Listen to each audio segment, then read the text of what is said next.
नमस्कार मित्रों, welcome my YouTube channel Kiran माकाश। You watch maths and science video in my YouTube channel and learn easy through my channel. મિત્રો, આપણે ધોરણ 7 ના પ્રકરણ 13 ના ભાગ 1 અને ભાગ 2 એમ કુલ 2 વિડીયોનો અભ્યાસ કર્યો।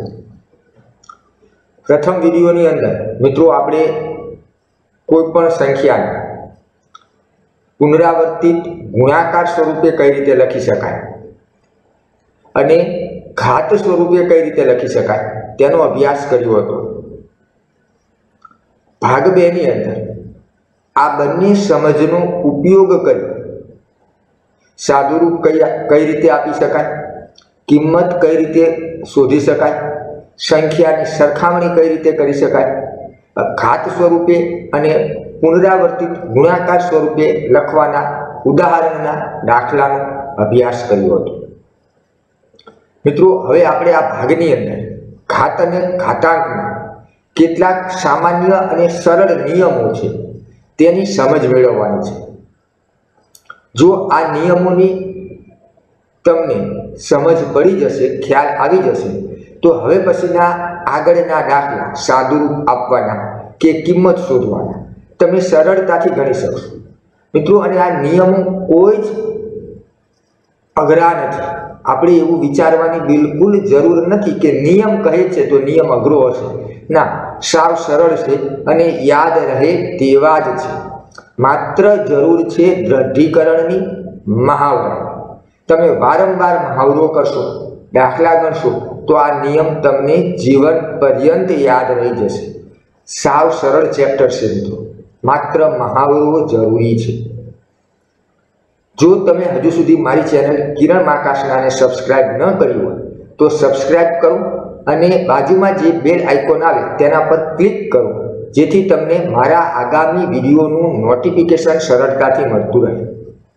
મિત્રો, મેં શરૂઆતમાં જ કહ્યું કે તમે સરળતાથી સરળ રીતે ધોરણ 6 થી 8 ના ગણિત અને વિજ્ઞાનના વિડીયો જોઈ અને શીખી શકશો। તમને ક્લાસમાં તમારા સર શીખવે ત્યારે કોઈ વસ્તુ યાદ ન રહે તો તમે ઘરે આ વિડીયો જોઈ અને તે યાદ કરી અને તમારી ભૂલ સુધારી શકશો, વધુ સારી રીતે શીખી શકશો। અને અત્યારે કોરોનાના આ સમયગાળાની અંદર તો મિત્રો આના સિવાય કશો બીજો રસ્તો જ નથી। અને હા મિત્રો, મારી ચેનલમાં તમને પ્રાદેશિક અને સરળ ભાષામાં જ સમજ જોવા મળશે। તો તમે આગામી વિડીયોનું નોટિફિકેશન મેળવવા માટે મારી ચેનલ કિરણ માકાશનાને સબસ્ક્રાઇબ કરો, જેથી તમને ભાગ 4નું નોટિફિકેશન સરળતાથી મળી રહે। ભાગ 4 ની અંદર આપણે ઘાત અને ઘાતાંકના નિયમોનો ઉપયોગ કરી અને દાખલા કઈ રીતે ગણાય તેની સમજ મેળવવાના છીએ। તો ચાલો સૌથી પ્રથમ આ નિયમોની સમજ આપણે મેળવી લઈએ। મિત્રો, સૌથી પ્રથમ નિયમ એવો છે કે જ્યારે તમને કોઈ પણ બે સંખ્યા ઘાત સ્વરૂપે આપેલી હોય, કયા સ્વરૂપે સંખ્યા આપેલી હોય? સંખ્યા ઘાત સ્વરૂપે આપેલી હોય,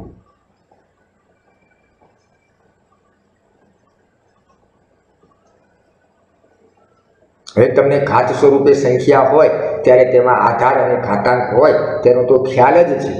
સંખ્યા ઘાત સ્વરૂપે બે સંખ્યાની વાત છે મિત્રો, કોઈ પણ બે સંખ્યા ઘાત સ્વરૂપે, અહીંયા આગળ બે સંખ્યા એમ લખી દઉં, 2 હોય, 3 હોય, 4 હોય, એક કરતાં વધારે બે સંખ્યા ઘાત સ્વરૂપે આપેલી હોય અને તેમનો ગુણાકાર કરવાનો હોય।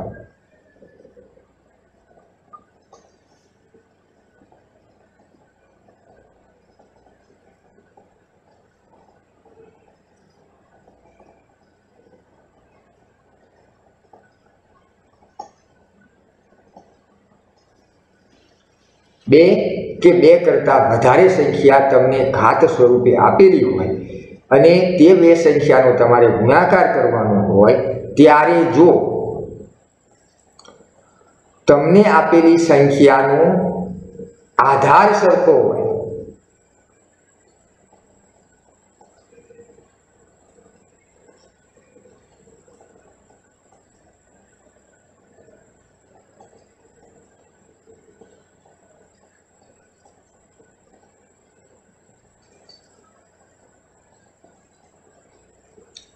तो मित्रों घातनो सरवाळो थाय। आधार सरखो होय तो घातनो सरवाळो थाय।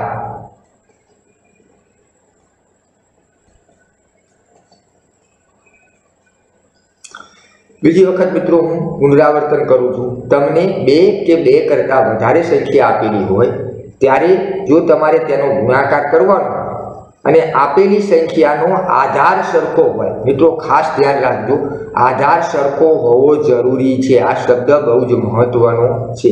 आपेली 2 के 2 करता वधारे संख्यानो आधार सरखो होय अने जो तेनो गुणाकार करवो होय तो सौथी प्रथम आपणे घातनो सरवाळो करवो जोईए, एटले के घातनो सरवाळो थाय।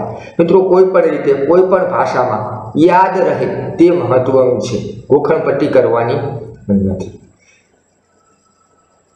जो आधार सरखो होय अने गुणाकार करवानो होय तो घातनो सरवाळो थाय। सौथी सरळ एक वाक्यमां समज। चालो उदाहरण द्वारा जोईए। अहींया हूँ 2 संख्या लखुं छुं, 2 નો 3 घात गुणिया 2 નો 5 घात।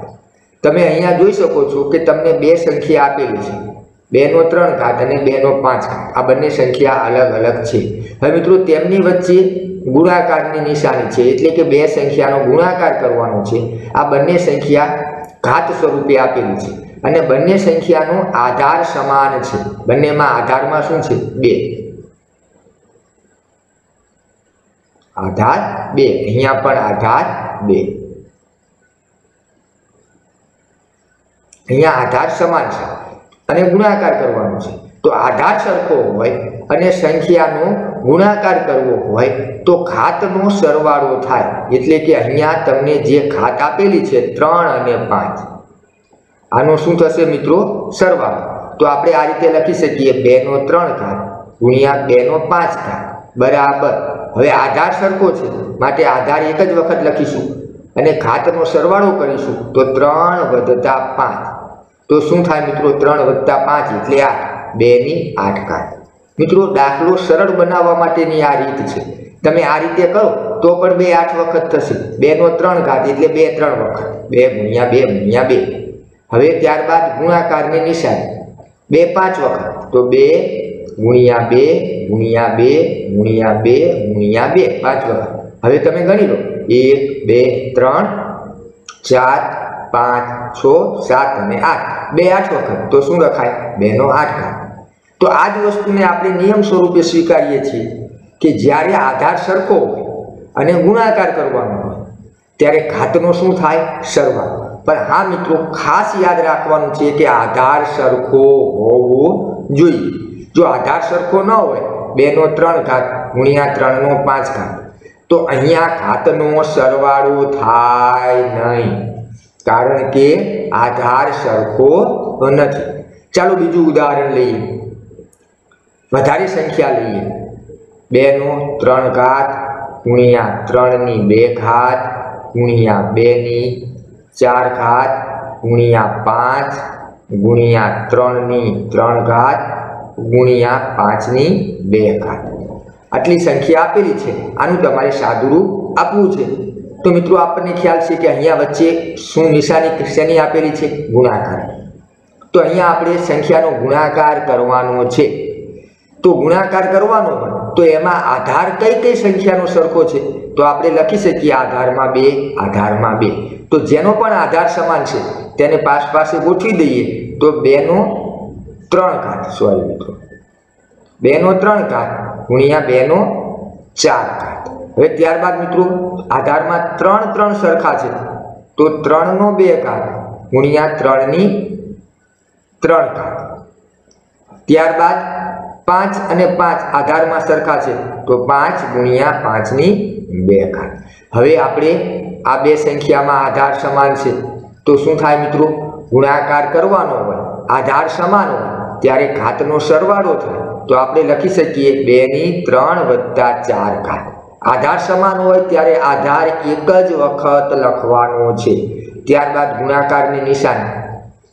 हवे आ बे संख्यानो आधार समान छे तो आधारमां 3 छे तो 3 एक वखत लखीशुं अने तेना घातमां 3 ની 2 घात 3 ની 3 घात तो 2 + 3 घात। ત્યારબાદ ગુણાકારની નિશાની અને આ બેમાં આધાર સમાન છે। હવે 5 ઉપર આધાર ઘાતમાં 5 ઉપર ઘાતમાં કશું લખેલું નથી, કશું જ ન લખેલું હોય ત્યારે 1 લખી શકાય। તો 5 ની 1 વત્તા 2 ઘાત। તો હવે મિત્રો સરવાળો કરીએ તો 2 ની 7 ઘાત થશે ગુણ્યા 3 ની 5 ઘાત થશે ગુણ્યા 5 ની 3 ઘાત થશે। તો તમે આ રીતે સરળતાથી સાદુરૂપ આપી શકશો। હવે મિત્રો સંખ્યા નથી તેને નિયમ સ્વરૂપે સ્વીકારીએ તો a ની m ઘાત ગુણ્યા a ની n ઘાત। અહીંયા આ બંને સંખ્યા છે, a ની m ઘાત અને a ની n ઘાત બંને સંખ્યા છે તેમ માની લઈએ। તો આધારમાં બંનેમાં શું આપેલું છે મિત્રો? બંનેમાં આધારમાં પ્રથમ સંખ્યામાં પણ a અને બીજી સંખ્યામાં પણ a આપેલો છે। બંનેનો આધાર સમાન છે, ગુણાકાર કરવાનો છે। તો જ્યારે પણ ગુણાકાર કરવાનો હોય, આધાર સમાન હોય ત્યારે ઘાતનો શું થાય? સરવાળો થાય। તો આપણે શું લખી શકીએ આને નિયમ સ્વરૂપે? a ની m ઘાત ગુણ્યા a ની n ઘાત બરાબર આધાર સમાન છે માટે એક જ વખત લખાય ઘાતનો સરવાળો। ઘાતમાં m અને n આપેલા છે તો m વત્તા n ઘાત। અહીંયા આપણે સંખ્યામાં ચલનો ઉપયોગ કરેલો છે, ચલની જગ્યાએ આપણે કોઈ પણ સંખ્યા લઈ શકીએ। તો મિત્રો આ પ્રથમ નિયમ યાદ રાખજો, જ્યારે ગુણાકાર કરવાનો હોય આધાર સમાન હોય ત્યારે ઘાતનો સરવાળો થાય। અહીંયા હું લખી દઉં છું ટૂંકમાં।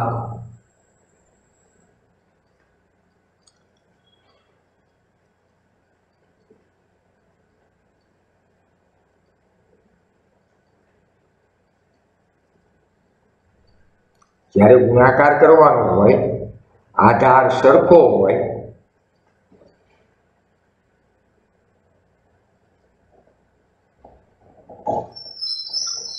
ત્યારે ઘાતનો સરવાળો થાય।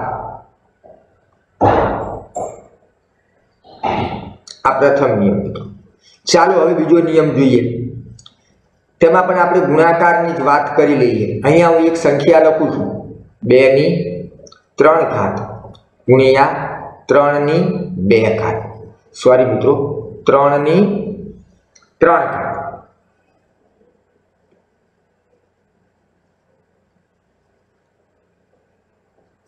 તો તમે અહીંયા જોઈ શકો છો કે આપણે પ્રથમ નિયમમાં શું સમાન હતું? આધાર સમાન હતો। ગુણાકાર કરવાનો હતો ત્યારે આધાર સમાન હતો। અહીંયા મિત્રો ગુણાકાર કરવાનો છે પણ આધાર સમાન નથી। શું સરખું છે? તો તમે જોઈ શકો છો કે બંનેમાં ઘાતાંક અથવા તો ઘાત બંને સ્વરૂપે લખી શકાય, બોલી શકાય। ઘાત સરખા છે। મિત્રો મારે થોડી લખવામાં ઘની જગ્યાએ થોડી ટેવ એવી પડી ગઈ છે કે ઘનું પાછું ઊંચું જ થઈ જાય છે, પરંતુ તમે આ ભૂલ કરતા નહીં। ઘાતાંક તો અહીંયા તમે જોઈ શકો છો કે બંનેમાં ઘાત સરખો છે, ગુણાકાર કરવાનો છે, આધાર સરખો નથી। તો જ્યારે પણ મિત્રો ગુણાકાર કરવાનો હોય અને ઘાત સરખો હોય ત્યારે આધારમાં જે સંખ્યા આપેલી હોય તેનો ગુણાકાર કરાય, તેનો ગુણાકાર થાય। એટલે આપણે આને આ રીતે લખી શકીએ, આધાર અલગ અલગ છે તો 2 ગુણ્યા 3 આધારનો ગુણાકાર અને બંનેમાં ઘાત સમાન છે। મિત્રો જે પણ વસ્તુ સમાન હોય તેને એક વખત લખાય, આ સાવ સાદી સમજ। તો 2 ગુણ્યા 3 બંને ઉપર 3 ઘાત છે તો 3 ઘાત। તો 2 તરી 6, 6 ની 3 ઘાત, 6 ની 3 ઘાત। હવે આનું સાદુરૂપ આપી અને આપણે ચકાસી જોઈએ, પછી વધુ ચર્ચા કરીએ। તો 2 ની 3 ઘાત તો 2 કેટલી વખત? 3 વખત। 2 ગુણ્યા 2 ગુણ્યા 2। 3 ની 3 ઘાત તો 3 કેટલી વખત? 3 વખત। 3 ગુણ્યા 3 ગુણ્યા 3। હવે મિત્રો આપણે 2 ગુણ્યા 3 કરીએ તો શું મળે? 2 ગુણ્યા 3 6 મળે ને? 2 ગુણ્યા 3 6। તો 2 ગુણ્યા 3 કેટલી વખત છે? આ એક વખત 2 ગુણ્યા 3। પછી આ 2 ગુણ્યા 3, ત્યારબાદ ત્રીજી વખત 2 ગુણ્યા 3, 2 ગુણ્યા 3 એટલે 6, 2 ગુણ્યા 3 એટલે 6, 2 ગુણ્યા 3 એટલે 6। તો 6 ગુણ્યા 6 ગુણ્યા 6 તો 6 કેટલી વખત? 3 વખત। તો 6 ની 3 ઘાત। આ રીતે પણ સમજી શકીએ। હવે મિત્રો આનો ગુણાકાર કરો, 2 દુ 4 દુ 8, 2 3 વખત એટલે 8 થશે ગુણ્યા 3 3 વખત 3 તરી 9 તરી 27, 3 તરી 9 તરી 27। તો મિત્રો હવે આપણે 6 3 વખત 6 ને 3 વખત લઈએ તો 216 થાય। 6 ગુણ્યા 6 ગુણ્યા 6 એટલે 216 થાય। તો 27 ગુણ્યા 8 કરીએ તો 8 સત્તા 56, 8 7 વખત અને 8 2 વખત, 8 દુ 16, 16 ને 5 21, 216। 6 3 વખત લઈએ તો પણ એની કિંમત 6 ગુણ્યા 6 ગુણ્યા 6 કરો તો 216 મળે। આ બંને જવાબ એક જ મળે છે। એટલે આપણે આ રીતે સમજ મેળવી કે જ્યારે પણ ગુણાકાર કરવાનો, ક્યારે વાત કરીએ છીએ?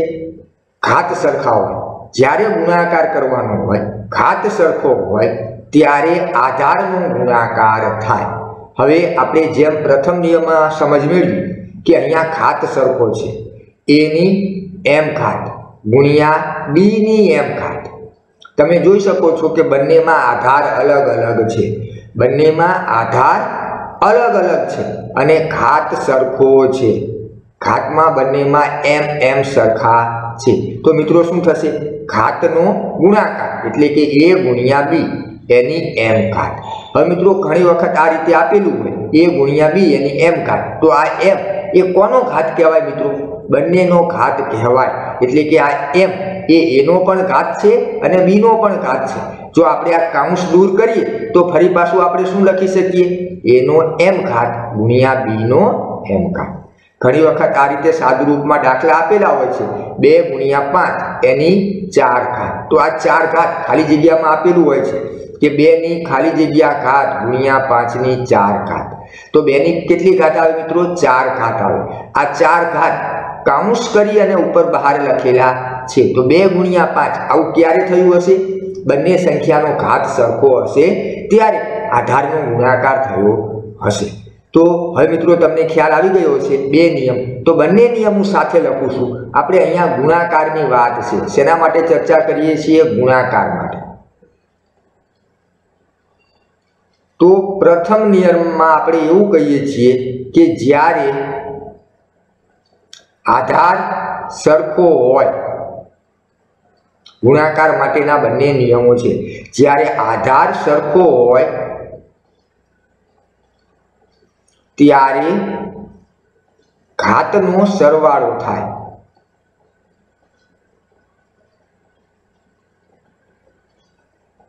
આ પ્રથમ નિયમ।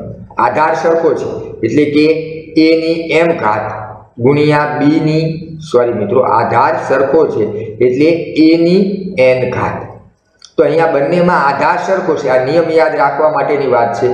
a નો m ઘાત ગુણ્યા a ની n ઘાત, આધાર સરખો છે માટે a ની m વત્તા n ઘાત, એટલે કે આધાર સરખો ત્યારે ઘાતનો સરવાળો કરવો પડે। હવે બીજા નિયમમાં મિત્રો શું સરખું છે? ગુણાકારની જ વાત કરીએ છીએ। જ્યારે ઘાત સરખો હોય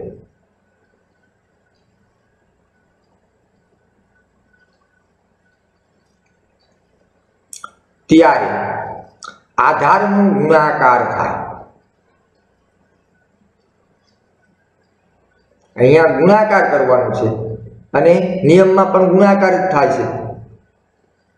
જ્યારે ઘાત સરખો હોય ત્યારે આધારનો ગુણાકાર થાય। અહીંયા આધાર સરખો નથી, a ની m ઘાત ગુણ્યા b ની m ઘાત। તમે જોઈ શકો છો આધાર બંનેમાં અલગ અલગ છે, ઘાત સરખો છે। તો સૌથી પ્રથમ આપણે શું કરવું જોઈએ?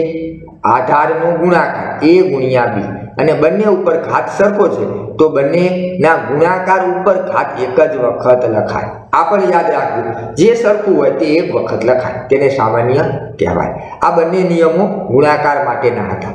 આ પણ મિત્રો શીખી લેજો કે આ રીતે જ્યારે પણ આપણને સંખ્યા આપેલી હોય 2 ગુણ્યા 4 ની 5 ઘાત, તો આ 5 ઘાત બંને ઉપર લખવા જોઈએ। 2 ની 5 ઘાત ગુણ્યા 4 ની 5 ઘાત, ગુણાકારના ઘાતનો નિયમ, બંનેનો ઘાત કહેવાય। ચાલો મિત્રો હવે આપણે ભાગાકાર માટેના 2 નિયમો છે, આવા જ છે, તેની ચર્ચા કરી લઈએ। હવે પછીના 2 નિયમો આપણે ભાગાકારના શીખવાના છે। તો અહીંયા હું લખી દઉં છું ભાગાકાર માટે, એટલે વારંવાર લખવું પડે નહીં। તો મિત્રો સૌથી પ્રથમ નિયમ ગુણાકાર માટે હતો તેવો જ છે કે જ્યારે આધાર સરખો હોય।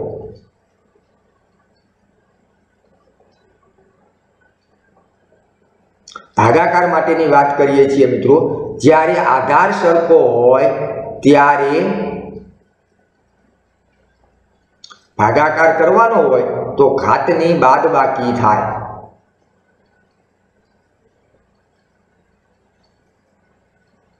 મિત્રો આ ખાસ યાદ રાખજો, ગુણાકારમાં ઘાતનો સરવાળો થાય, ભાગાકારમાં ઘાતની બાદબાકી થાય, પરંતુ ક્યારે આધાર સરખો હોય ત્યારે। ચાલો આપણે એક નિયમ સમજી લઈએ। 2 ની 5 ઘાત ભાગ્યા 2 ની 3 ઘાત। તમે અહીંયા જોઈ શકો છો કે બંનેનો આધાર સરખો છે, ભાગાકાર કરવાનો છે તો ઘાતમાં બંને અલગ અલગ છે માટે આધાર સરખો છે, આધાર એક વખત લખીશું અને ઘાતની બાદબાકી એટલે 5 - 3 તો શું વધે મિત્રો? 2 ની 2 ઘાત। સરળતાથી આપણે સાદુરૂપ આપી શકીએ। મિત્રો હવે આ જ વસ્તુ જો આ રીતે આપેલી હોય 3 ની 3 ઘાત ભાગ્યા 3 ની 5 ઘાત તો અહીંયા પણ મિત્રો આધાર સરખો છે, ઘાત અલગ અલગ છે તો આધાર સરખો હોય, ભાગાકાર કરવાનો તો ઘાતની બાદબાકી થાય એટલે 3 ની। હવે મિત્રો અહીંયા ખાસ ધ્યાન રાખજો, 5 - 3 કરવાના નથી, 5 - 3 કરવાના નથી, કારણ કે આપણે પૂર્ણાંક સંખ્યાના સરવાળા બાદબાકી જોઈ ગયા છીએ। પ્રથમ 3 ની 3 ઘાત આપેલી છે તો આપણે 3 - 5 કરીશું। શું કરીશું? 3 - 5, 5 ઓછા નહીં, ઉપર જે સંખ્યા છે તે ઉપર જ રહેશે અને આપણે આ રીતે ભાગાકારમાં લખીએ છીએ 3 ની 3 ઘાત ભાગ્યા 3 ની 5 ઘાત। 3 ની 3 ઘાતને ભાંગવાના છે માટે તે ભાજ્ય છે અને આના વડે ભાંગવાના છે માટે તે ભાજક છે। તો આપણે સામાન્ય રીતે 3 ની 3 ઘાત ઉપર છે તો 3 - 5 કરીશું, પણ જવાબમાં ધ્યાન રાખીશું 3 માંથી 5 જાય તો કેટલા વધે મિત્રો? -2 વધે, -2 વધે। હવે આ -2 કઈ રીતે લેવા મિત્રો? તેનો પણ એક નિયમ છે, તે પણ હું છેલ્લે તમને સમજાવું છું, પરંતુ અહીંયા જવાબમાં 3 ની -2 ઘાત આવે, 3 ની -2 ઘાત આવે। તો આ પ્રથમ નિયમ, ભાગાકાર કરવાનો, આધાર સરખો ત્યારે ઘાતની બાદબાકી થાય। હવે મિત્રો તમને થશે કે આ રીતે હોય ત્યારે શું કરવું? 4 ની 5 ઘાત ભાગ્યા 4 ની 5 ઘાત। તો મિત્રો અહીંયા તો આધાર તો સમાન જ છે, આધાર સમાન છે અને ઘાત પણ સમાન છે, તો આધાર સમાન છે માટે આપણે શું કરી શકીએ? 4 ની 5 - 5 ઘાત, તો 4 ની 5 - 5 ઘાત એટલે 0। હવે જ્યારે 0 ઘાત હોય ત્યારે શું કરવું તેનો નિયમ પણ હું પાછળથી સમજાવું છું। તો આધાર સરખો હોય, ભાગાકાર કરવાનો હોય તો ઘાતની બાદબાકી થાય। ચાલો મિત્રો હવે બીજો નિયમ સમજી લઈએ, આ પણ ભાગાકાર માટેનો જ છે।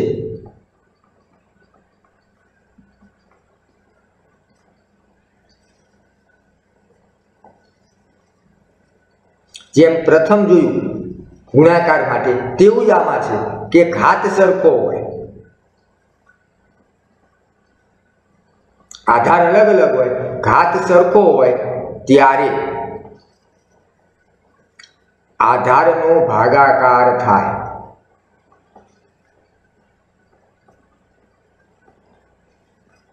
અને જો મિત્રો ભાગાકાર ન થતો હોય તો ઘાત બંને ઉપર લખવો જોઈએ। ચાલો જોઈ લઈએ, 3 ની 5 ઘાત ભાગ્યા 2 ની 4 ઘાત। તો અહીંયા મિત્રો 3 ની 5 ઘાત અને 2 ની 4 ઘાત, તો તેને આપણે આ રીતે લખી શકીએ, 3 ની 5 ઘાત ભાગ્યા 2 ની 4 ઘાત। સોરી મિત્રો, ઘાત સરખો હોવો જોઈએ। શું સરખું હોવું જોઈએ? ઘાત। તો અહીંયા મારી થોડીક ભૂલ થાય છે કે અહીંયા બંનેમાં શું સમાન હોવું જોઈએ? ઘાત સરખો હોવો જોઈએ। 3 ની 5 ઘાત ભાગ્યા 2 ની 5 ઘાત, તો અહીંયા પણ 2 ની 5 ઘાત આવશે। હવે મિત્રો આપણને ખ્યાલ છે કે બંનેમાં શું સરખું છે? ઘાત સરખો છે, તો આપણે અહીંયા ભાગાકાર થતો નથી, 3 ભાગ્યા 2 કરી શકાય નહીં, તો આ 5 ઘાત 2 સરખું છે તો તેને આપણે આ રીતે લખી દઈશું 3/2 એની 5 ઘાત, એટલે કે આ 5 ઘાત એ બંનેની ઘાત કહેવાય, બંનેની ઘાત કહેવાય અને આ રીતે આપણે સાદુરૂપ આપી શકીએ। ચાલો બીજો એક ભાગાકાર થાય એવો પણ નિયમ તમને સમજાવી દઉં કે 3 ની 5 ઘાત, 10 ની 4 ઘાત, બીજી કોઈ પણ ઘાત લઈએ, 10 ની 7 ઘાત, જેથી તમને ખ્યાલ આવે, 10 ની 7 ઘાત ભાગ્યા 2 ની 7 ઘાત. તો અહીંયા પણ તમે જોઈ શકો છો કે આધાર અલગ અલગ છે, ઘાત સરખો છે. જ્યારે પણ ઘાત સરખો હોય ત્યારે આધારનો શું થાય? ભાગાકાર. હવે સરખું છે, જે સરખું હોય તે એક વખત લખાય. તો સૌથી પ્રથમ લખીશું 10 ભાગ્યા 2, આધારનો ભાગાકાર થાય 10 ભાગ્યા 2 એની 7 ઘાત. તો 10 ભાગ્યા 2 એટલે 5 ની 7 ઘાત. જ્યાં ભાગાકાર થતો હોય ત્યાં ભાગાકાર કરવાનો છે, અને ન થાય તો 3 ભાગ્યા 2 એની 5 ઘાત. આ 5 એ કોની ઘાત કહેવાય? બંનેની કહેવાય. ઘણી વખત પરીક્ષામાં આ રીતે પૂછાય પણ છે કે 4/3 એની 6 ઘાત. તો 4 ની 6 ઘાત છેદમાં 3 ની ખાલી જગ્યા ઘાત. તો મિત્રો આ 6 એ કોની ઘાત કહેવાય? બંનેની. તો અહીંયા પણ 6 ઘાત આવે. હવે આને નિયમ સ્વરૂપે આપણે લખીએ તો ઘાત સરખો છે પણ આધાર અલગ અલગ છે. a ની m ઘાત ભાગ્યા b ની m ઘાત. તો શું થશે મિત્રો? આધાર અલગ અલગ છે માટે આધારનો ભાગાકાર એટલે a ભાગ્યા b ભાગાકાર a ની m ઘાત. બંને નિયમ હું બીજી વખત તમને સમજાવી દઉં છું, એક સાથે લખી દઉં છું. ભાગાકાર માટેના 2 નિયમ.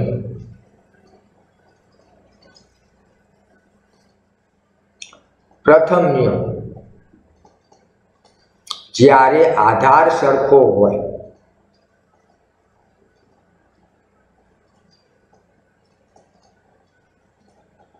ત્યારે ઘાતની બાદબાકી થાય. મિત્રો અહીંયા બાદબાકીમાં થોડું ધ્યાન રાખવાનું છે. અહીંયા એવું નથી કે મોટી સંખ્યામાંથી જ નાની સંખ્યા બાદ કરવી. જે પ્રથમ સંખ્યા આપેલી હોય તેના ઘાતમાંથી બીજી સંખ્યાનો ઘાત બાદ કરવાનો. આ સામાન્ય સમજ. હવે બીજો નિયમ, જ્યારે ઘાત સરખો હોય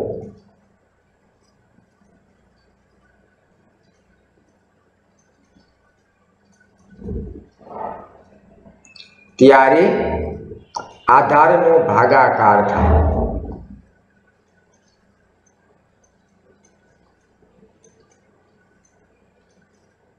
હવે બંનેને નિયમ સ્વરૂપે લખી દઈએ. અહીંયા આધાર સરખો હતો તો આપણે લખી શકીએ a ની m ઘાત ગુણ્યા b ની, સોરી અહીંયા ભાગાકાર માટેની વાત છે, a ની m ઘાત ભાગ્યા b ની m ઘાત. તો આધાર સરખો છે માટે આપણે શું કરી શકીએ? આધાર સરખો છે અને ઘાત અલગ અલગ છે. તમે જોઈ શકો છો કે મેં અલગ અલગ ઘાત લખેલા છે, m અને n. આધાર સરખો છે. સોરી મિત્રો, થોડી ગરમીના હિસાબે a નો m ઘાત. આધાર સરખો હોય તો આધાર તો સમાન લખવો જ જોઈએ ને. a નો m ઘાત ભાગ્યા a નો n ઘાત. આધાર સરખો છે, ઘાત અલગ અલગ છે, તો આપણે શું કરીશું? a ની m ઓછા n ઘાત. હવે આધાર અલગ અલગ હોય એટલે કે a ની m ઘાત ભાગ્યા b ની m ઘાત, b ની n ઘાત. અહીંયા ઘાત સરખો હોવો જોઈએ.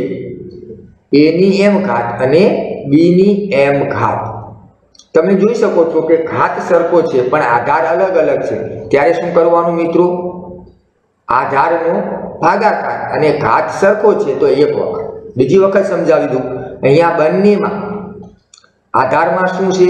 a સરખો છે, ઘાત અલગ અલગ છે, ભાગાકાર કરવાનો છે તો ઘાતની બાદબાકી થાય, આધાર એક વખત લખાય. અહીંયા તમે જોઈ શકો છો બંનેમાં આધાર અલગ અલગ છે, ઘાત સરખો છે તો આધારનો ભાગાકાર થાય a ભાગ્યા b એનો m ઘાત. તો ગુણાકાર માટે અને ભાગાકાર માટેના નિયમો આપણે જોઈ ગયા. હવે ત્યાર પછીનો નિયમ છે એને આપણે આ રીતે યાદ રાખવાનો છે, ઘાતના ઘાતનો નિયમ.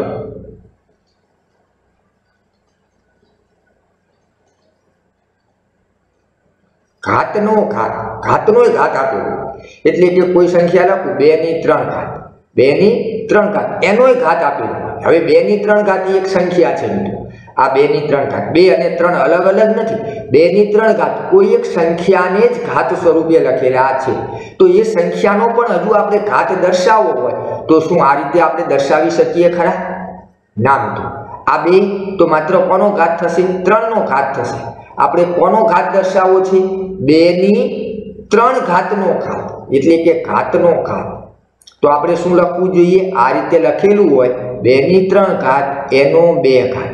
તો આ 2 ઘાત રહ્યો એ 3 નો 2 ઘાત નથી, પરંતુ 2 ની 3 ઘાત એટલે 8, 8 નો 2 ઘાત છે.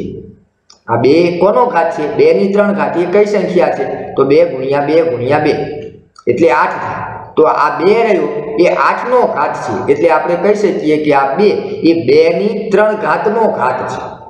જો આપણે આમ લખીએ 2 ની 3 ઘાત એની 2 ઘાત, તો આ બગડો રહ્યો એ 3 ની 2 ઘાત કહેવાય. 3 ની આ બંને વચ્ચેનો તફાવત પહેલા સમજી લો મિત્રો. અલગ અલગ રીતે લખેલું છે.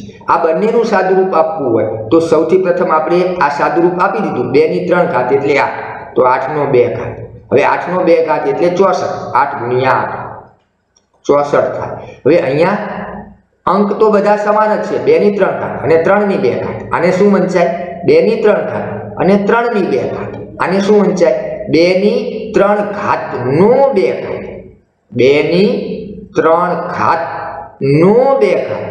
અને આને શું બોલાય? 2 ની 3 ઘાત અને 3 ની 2 ઘાત. તો હવે મિત્રો પ્રથમ શું કરવું પડે? આમાં 3 ની 2 ઘાત કરવી પડે, એટલે 2 ની 3 ની 2 ઘાત એટલે 3 2 વખત લેવાના, 3 ગુણ્યા 3. તો 3 ગુણ્યા 3 એટલે 9, 2 ની 9 ઘાત. હવે 2 ની 9 ઘાત એટલે 2 દુ 4 દુ 8 દુ 16 દુ 32 દુ 64, 64 6 વખત થયા, 64 દુ 128, 128 દુ 256 અને 256 દુ 512. તમે 9 વખત લો તો 512 થાય. મિત્રો બંનેનો જવાબ અલગ અલગ આવે. માટે સૌથી પ્રથમ તો ઘાતનો ઘાત કોને કહેવાય? સાવ સામાન્ય સમજ હું તમને એમ કહું છું કે જ્યારે કાઉન્સ આપેલો હોય અને કાઉન્સની ઉપર જો કોઈ ઘાત આપેલો હોય તો જ ઘાતનો ઘાત કહેવાય. કાઉન્સ ન આપેલો હોય અને 2 ઘાત ઉપરા ઉપરી આપેલી હોય તો એને ઘાતનો ઘાત કહેવાય નહીં. હવે આ 64 થયા મિત્રો. હવે તેને આપણે નિયમ સ્વરૂપે સમજીએ કે જ્યારે પણ ઘાતનો ઘાત આપેલો હોય ત્યારે ઘાતના ઘાતનો ગુણાકાર થાય. ઘાતનો ઘાત આપેલો હોય ત્યારે ઘાતના ઘાતનો શું કરવાનું? ગુણાકાર. એટલે કે 2 ની 3 ગુણ્યા 2 ઘાત, 3 ગુણ્યા 2 એટલે 2 ની 6 ઘાત. હવે 2 6 વખત લઈએ મિત્રો તો 2 દુ 4 દુ 8 દુ 16 દુ 32 દુ 64, તો આપણને 64 જ મળે. બંનેનો જવાબ સરખો છે. તો આપણે તેને નિયમ સ્વરૂપે લખી શકીએ કે જ્યારે પણ ઘાતનો ઘાત આપેલો હોય ત્યારે તેનો ગુણાકાર થાય. એટલે ટૂંકમાં હું લખું તો ઘાતના ઘાતનો ગુણાકાર થાય. ઘાતના ઘાતનો શું થાય મિત્રો? ગુણાકાર થાય. આ સામાન્ય નિયમ છે. હવે ઘાતનો ઘાત એટલે શું તે આપણે થોડા દ્રષ્ટાંત દ્વારા સમજીએ. અહીંયા હું લખું 5 ની 3 ઘાત. હવે મારે એમ કહેવું છે કે 5 ની 3 ઘાતનો 2 ઘાત, 5 ની 3 ઘાતનો 2 ઘાત, 3 નો 2 ઘાત નહીં, 5 ની 3 ઘાતનો 2 ઘાત. તો મારે શેમાં લખવું પડે? કાઉન્સમાં. તો 5 ની 3 ઘાતનો 2 ઘાત, તો 5 ની 3 ઘાતને કાઉન્સમાં લખું અને ત્યારબાદ એની ઉપર 2 લખું, તો આને ઘાતનો ઘાત કહેવાય. મિત્રો આ નિયમમાં બહુ જ ભૂલ થાય છે. અને જો મારે એમ કહેવું હોય કે 5 ની 3 ઘાત ને 3 ની 2 ઘાત, 5 ની 3 ઘાત ને 3 ની 2 ઘાત, બંને અલગ અલગ બોલાય છે મિત્રો. 5 ની 3 ઘાત ને 3 ની 2 ઘાત, તો આ ઘાતનો ઘાત નથી. અહીંયા 3 અને 2 નો ગુણાકાર થાય નહીં. અહીંયા 3 કેટલી વખત લેવા પડે? 2 વખત. 3 ની 2 ઘાત એટલે 3 2 વખત લેવા પડે, તો 5 ની 3 ગુણ્યા 3 કરવા પડે. જ્યારે અહીંયા શું કરવું પડે? 5 ની 3 ગુણ્યા 2 ઘાત. ઘાતની ઘાત છે માટે આ બંનેનો ગુણાકાર થાય, તો 5 ની 3 ગુણ્યા 2 એટલે 5 ની 6 ઘાત. તો હવે મિત્રો યાદ રાખજો કે ઘાતના ઘાતનો ગુણાકાર થાય. ઘણી વખત પરીક્ષામાં આવું પણ પૂછાય છે કે 5 ની 3 ઘાત એનો 2 ઘાત અને 5 ની 3 ઘાત અને 3 ની 2 ઘાતનો ભેદ સ્પષ્ટ કરો. તો મિત્રો બંને અલગ અલગ જ વસ્તુ છે. આ શું કહેવા માંગે છે? ઘાતની ઘાત, 5 ની 3 ઘાતનો 2 ઘાત, કાઉન્સ આપેલો છે. ઓળખવા માટે આ સૌથી સરળ રીત છે કે કાઉન્સ આપેલો હોય અને 2 ઘાત આપેલા હોય ત્યારે ઘાતની ઘાત કહેવાય, અને ઘાતની ઘાતનો શું થાય? ગુણાકાર. તો 5 ની 3 ગુણ્યા 2, તો 5 ની 3 ગુણ્યા 2 એટલે 5 ની 6 ઘાત. હવે આનું સાદુરૂપ આપીએ તો સૌથી પ્રથમ અહીંયા કાઉન્સ આપેલો નથી એટલે 3 ની 2 ઘાત કરવી પડે. 5 ની 3 ઘાત અને 3 ની 2 ઘાત. તો 5 ની 3 ઘાત નથી, 5 ની 3 ની 2 ઘાત છે. તો આપણે શું કરવું પડે? 5 ની 3 ગુણ્યા 2 કરી શકીએ? ના કરી શકીએ. 3 2 વખત લેવાના એટલે 5 ની 3 ગુણ્યા 3 ઘાત. તો જવાબ આવે 5 ની 9 ઘાત. આ રીતે આપણે ભેદ સ્પષ્ટ કરી શકીએ. અને નિયમ સ્વરૂપે આમ પણ ક્યારેક પૂછાય છે કે a ની m ઘાત, a ની n ઘાત. તો ખાલી જગ્યામાં a ની m, ખાલી જગ્યા n. કઈ નિશાની આવે મિત્રો? ગુણાકાર. ઘાતના ઘાતનો ગુણાકાર થાય. હવે મિત્રો એક નિયમ વધારે જોઈ લઈએ કે કોઈ પણ સંખ્યાની શૂન્ય ઘાત હોય ત્યારે શું? તો મિત્રો કોઈ પણ સંખ્યાની શૂન્ય ઘાત હોય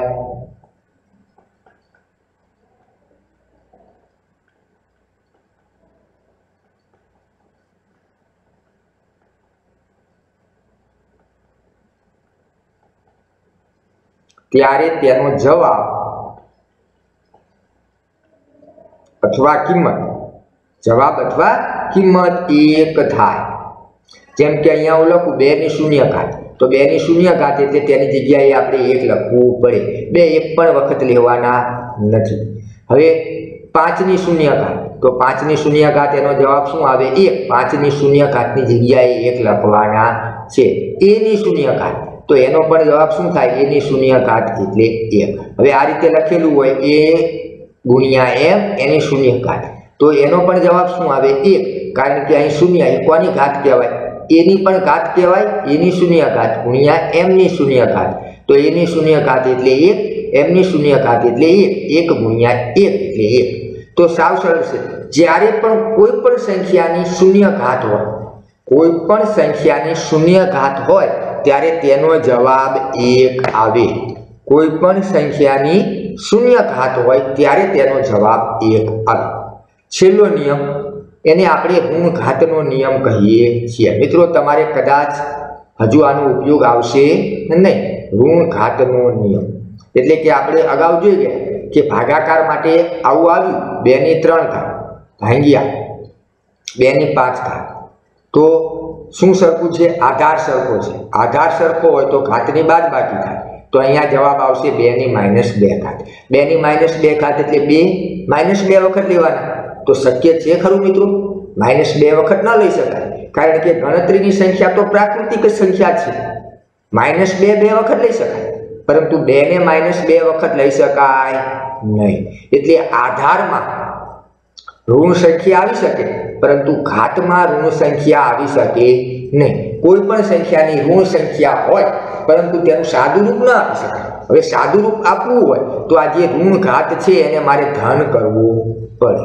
એને મારે ધન કરવો પડે. તો ધન ક્યારે થાય? તો આપેલી જે સંખ્યા છે તેનો વ્યસ્ત કરી, આપેલી સંખ્યાનો વ્યસ્ત કરી. મિત્રો આ એક સંખ્યા જ છે. 2 ની -2 ઘાત ઘાત સ્વરૂપે લખેલી સંખ્યા છે. આટલું મગજમાં ઉતારી દેવાનું છે કે આ કોઈ બે અલગ અલગ સંખ્યા નથી. ઘાત સ્વરૂપે લખેલી એક જ સંખ્યા છે. તેનું તમે સાદુરૂપ આપો તો તમને એક જ સંખ્યા મળે. તો હવે જ્યારે ઘાત ઋણમાં હોય,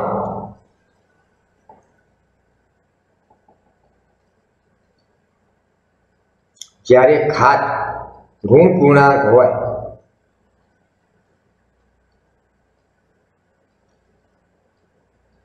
ત્યારે તે સંખ્યાનો વ્યસ્ત કરવાથી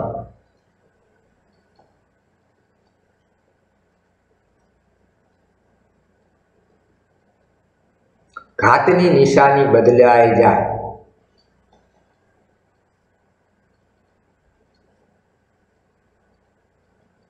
હવે તમને ખ્યાલ જ છે કે વ્યસ્ત કરવું એટલે સંખ્યાને ઉલટાવી. તો 2 ની -2 ઘાત આ એક સંખ્યા છે, તો આને ઉલટાવી હોય મિત્રો તો શું આવું કરવાનું? -2 ની 2 ઘાત. ના, આ એક સંખ્યા છે, આ બે અલગ અલગ અંક નથી, એક સંખ્યા છે, તો આ રીતે વ્યસ્ત થઈ શકે નહીં. હવે આ સંખ્યા છે તો કોઈ પણ સંખ્યાના છેદમાં શું હોય મિત્રો? 1. હવે આ બંને, આ અંશ અને આ છેદ, આ 2 ની -2 ઘાત એ અંશમાં, 1 છેદમાં, તો આપણે આમ લખી શકીએ 1 ના છેદમાં. હવે આ નીચે આવે તો ઘાતની નિશાની બદલાઈ જાય એટલે 2 ની 2 ઘાત. હવે જો પાછું મિત્રો હું આનો વ્યસ્ત કરું, 1 ના છેદમાં 2 ની 2 ઘાત, આનો વ્યસ્ત કરું તો આ ક્યાં જશે? અંશમાં જશે. તો જ્યારે પણ તમે આપેલી સંખ્યાનો વ્યસ્ત કરો ત્યારે નિશાની બદલાય. જો આને વ્યસ્ત કરી અને ઉપર લઈ જાઓ તો કોની નિશાની બદલાય? ઘાતની. તો 2 ની -2 ઘાત થઈ જાય ને છેદમાં 1. ચાલો વધુ ઉદાહરણ લઈએ. 5 ની -3 ઘાત. મારે સાદુરૂપ આપવું છે તો આ -3 ઘાત હોય ત્યાં સુધી હું સાદુરૂપ આપી શકું નહીં. તો મારે શું કરવું પડે? આનો વ્યસ્ત કરવો પડે. તો આ સંખ્યાનો વ્યસ્ત કરું તો કોની નિશાની બદલાય? ઘાતની નિશાની બદલાય. કોની નિશાની બદલાય? ઘાતની નિશાની બદલાય. તો વ્યસ્ત કરવો હોય તો છેદમાં 1 લખી દો. હવે છેદમાં 1 લખી દો. હવે વ્યસ્ત કરો તો 1 ક્યાં જાય? અંશમાં. અને આ 5 - 3 છે એ છેદમાં જશે, અને જ્યારે છેદમાં જશે તો આ -3 છે એ +3 થઈ જાય. હવે મિત્રો ઘણી વખત આવું પણ આપેલું હોય 2 ની -3 ઘાત અને 5 ની 4 ઘાત. આનો જો હું વ્યસ્ત કરું, આ સંખ્યાનો વ્યસ્ત કરું તો 5 ની 4 ઘાત ક્યાં જાય? અંશમાં. તો 5 ની 4 ઘાત અંશમાં જાય તો અહીંયા ઘાતની નિશાની બદલું તો 4 કેવા છે? પ્લસ, તો -4 થાય. અને આ છેદમાં જાય તો ઘાતની નિશાની બદલું તો 3 માઇનસ છે તે કેવા થાય? પ્લસ થાય. સમજવા માટે છે મિત્રો કે જ્યારે પણ કોઈ પણ ઘાત સ્વરૂપે સંખ્યા લખેલી હોય, કેવા સ્વરૂપે લખેલી હોય? ઘાત સ્વરૂપે, અને તે સંખ્યાનો હું વ્યસ્ત કરું એટલે કે ઉલટાવું તો ઘાતની નિશાની બદલાઈ જાય. હવે સામાન્ય રીતે ઘણી વખત આવું પણ હોય છે 1/6 ની -4 ઘાત. તો છેદમાં માઇનસ છે તો મારે આ જે ઘાત છે તેને પ્લસ કરવા હોય તો વ્યસ્ત કરવું પડે. તો અહીંયા અંશમાં 1 છે અને છેદમાં છે, તો આને હું છેદમાંથી અંશમાં લઈ જાઉં, સંખ્યાને ઉલટાવી નાખું તો આ માઇનસ ઘાત છે પ્લસ ઘાત થશે અને છેદમાં 1 આવી જશે. તો મિત્રો આટલા નિયમ યાદ રાખવાના છે ગુણાકારના બે. ફરી વખત કહી દઉં, ગુણાકાર માટે આધાર સરખો હોય તો ઘાતનો સરવાળો થાય, ઘાત સરખો હોય તો આધારનો ગુણાકાર થાય. તે જ રીતે ભાગાકાર માટે આધાર સરખો હોય તો ઘાતની બાદબાકી થાય, ભાગાકાર માટે ઘાત સરખો હોય તો આધારનો ભાગાકાર થાય, ઘાતના ઘાતનો ગુણાકાર થાય. કોઈ પણ સંખ્યાનો શૂન્ય ઘાત હોય તો તેનો જવાબ 1 આવે. અને ઘાત સ્વરૂપે લખેલી કોઈ પણ સંખ્યા, ઘાતાંકીય સ્વરૂપે લખેલી કોઈ પણ સંખ્યાનો વ્યસ્ત કરવામાં આવે કે ઉલટાવવામાં આવે ત્યારે તેના ઘાતની નિશાની બદલાય. મિત્રો આશા રાખું છું કે તમને ઘાત અને ઘાતાંકના આટલા નિયમોનો ખ્યાલ આવી ગયો હશે. જો મિત્રો ખ્યાલ ન આવે તો વારંવાર વિડીયો જોઈ સમજવા પ્રયત્ન કરો, કારણ કે આ નિયમનો ઉપયોગ આપણે હવે પછીના દાખલા ગણવામાં કરવાનો છે. તો જો મિત્રો તમને આ વિડીયો પસંદ આવ્યો, તમને ઘાત અને ઘાતાંકના નિયમો સહેલાઈથી સમજાઈ ગયા હોય તો વિડીયોને અવશ્ય લાઈક કરો અને અન્ય વિદ્યાર્થીઓને મદદરૂપ થઈ શકાય એ માટે આ વિડીયોને શેર કરો. અન્ય વિડીયોનું નોટિફિકેશન મેળવવા માટે શું કરવાનું છે? મારી ચેનલ કિરણ માકાસનાને સબસ્ક્રાઇબ કરવાની છે અને બાજુમાં જે બેલ આઇકોન આવે તેના પર ક્લિક કરો, જેથી તમને મારા આગામી વિડીયોનું નોટિફિકેશન સરળતાથી મળતું રહેશે.